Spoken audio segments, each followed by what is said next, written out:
নমস্কার বন্ধুরা, সুপ্রিয়া কিচেনে আবারও আপনাদের সবাইকে স্বাগত জানাই। বন্ধুরা, আজকে গ্রাম্য পদ্ধতিতে রান্না করব। আপনাদের দাদা বাজার থেকে বেশ একটা বড় সাইজের রূপচাঁদা মাছ কেটে এনেছে। এখানে উচ্ছে নিয়েছি, উচ্ছের একটা নতুন রেসিপি বানাবো। আমরা তো মুগ ডালের সঙ্গে রুই মাছের মাথা কিংবা কাতলা মাছের মাথা দিয়ে খেয়েছি রান্না করে মুড়ি ঘন্ট বানিয়ে, কিন্তু আজকে আমি রূপচাঁদা মাছ দিয়ে মুগ ডালটা রান্না করব। তো প্লিজ প্লিজ বন্ধুরা, আপনারা পুরো ভিডিওটা প্রথম থেকে শেষ পর্যন্ত দেখবেন, আশা করছি আপনাদের ভালো লাগবে। কড়া বসিয়ে দিয়ে কড়ার মধ্যে মাছ ভাজার জন্য তেল দিয়ে দেবো। দেখুন, এক থালা মাছটা কেটে এনেছি, আমি ধুয়ে পরিষ্কার করে নিয়েছি। শুধু মাথাটা দিয়ে রান্না করবো, আর মাছগুলো থাকবে পরে রান্না করব। লবণ আর হলুদ গুঁড়ো দিয়ে খুব ভালো করে মাখিয়ে নেব মাছটা।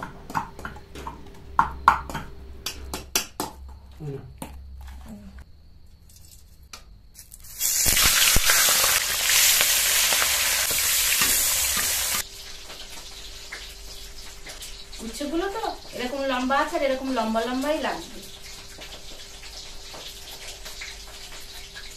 এরকম সরু করে কেটে নেব।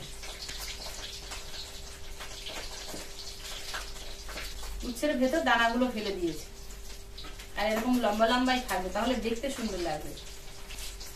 আর উচ্ছেটা আজকে যেভাবে রান্না করবো, তো যে কেউ খাবে, বুঝতেই পারবে না হঠাৎ যে কি রান্না হয়েছে।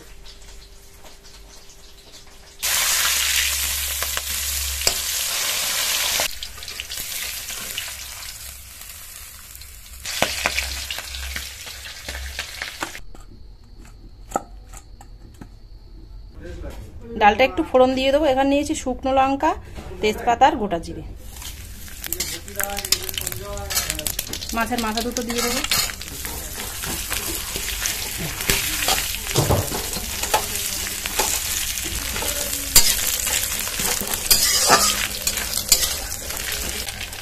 ডাল দিয়ে দেবো। মুগ ডালটা প্লেন জলে ধুয়ে নিয়ে তেলের মধ্যে একটা পেঁয়াজ কুচি, 4-5 রসুন কুচি, একটা টমেটো কুচি, 4টে কাঁচা লঙ্কা চেরা দিয়ে 1 মিনিট ভেজে নিয়ে সেদ্ধ করে রেখেছিলাম। মাছের মাথাটা দিয়ে বেশিক্ষণ ফোটাবো না, 3-4 মিনিট ফুটিয়ে নেবো। 1 চামচ মতো চিনি দিয়ে দেবো। হয়ে গেছে। নামানোর আগে সামান্য একটু গরম মশলার গুঁড়ো দিয়ে দেবো। এবার নামিয়ে নেবো।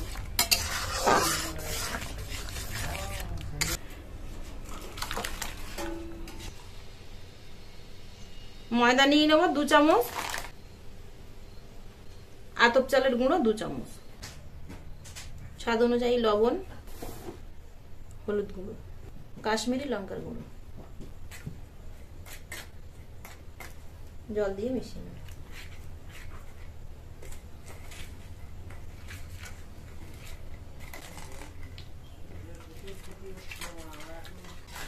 ব্যাটার ঠিক এরকম ঘন করে বানিয়ে নিয়েছি। 1 টাকার উচ্ছে নেব, আর ব্যাটারের মধ্যে এইভাবে চুবিয়ে নেব।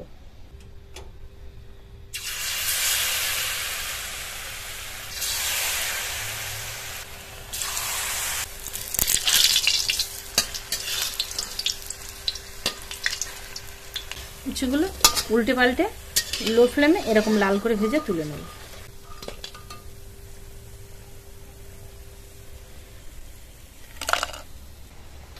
আর উচ্ছেগুলো দেখুন ভাজতে ভাজতে কিন্তু এরকম খুব সুন্দর সিদ্ধ হয়ে গেছে। এবার আপনাদের দাদারা আসলে একসাথে খাবো, তো খাবার ভিডিওটা আপনাদের আর দেখাতে পাচ্ছি না। রেসিপিগুলো একদম সিম্পল, গ্রাম্য পদ্ধতিতে বানিয়েছি। আপনারা বানিয়ে খাবেন, খাওয়ার পরে যদি ভালো লাগে তাহলে কমেন্টে জানিয়ে পাশে থাকতে ভুল করবেন না। আবারও দেখা হবে আপনাদের সাথে পরবর্তী নতুন কোনো ভিডিওতে। ততক্ষণ আপনারা সবাই ভালো থাকবেন আর সুস্থ থাকবেন।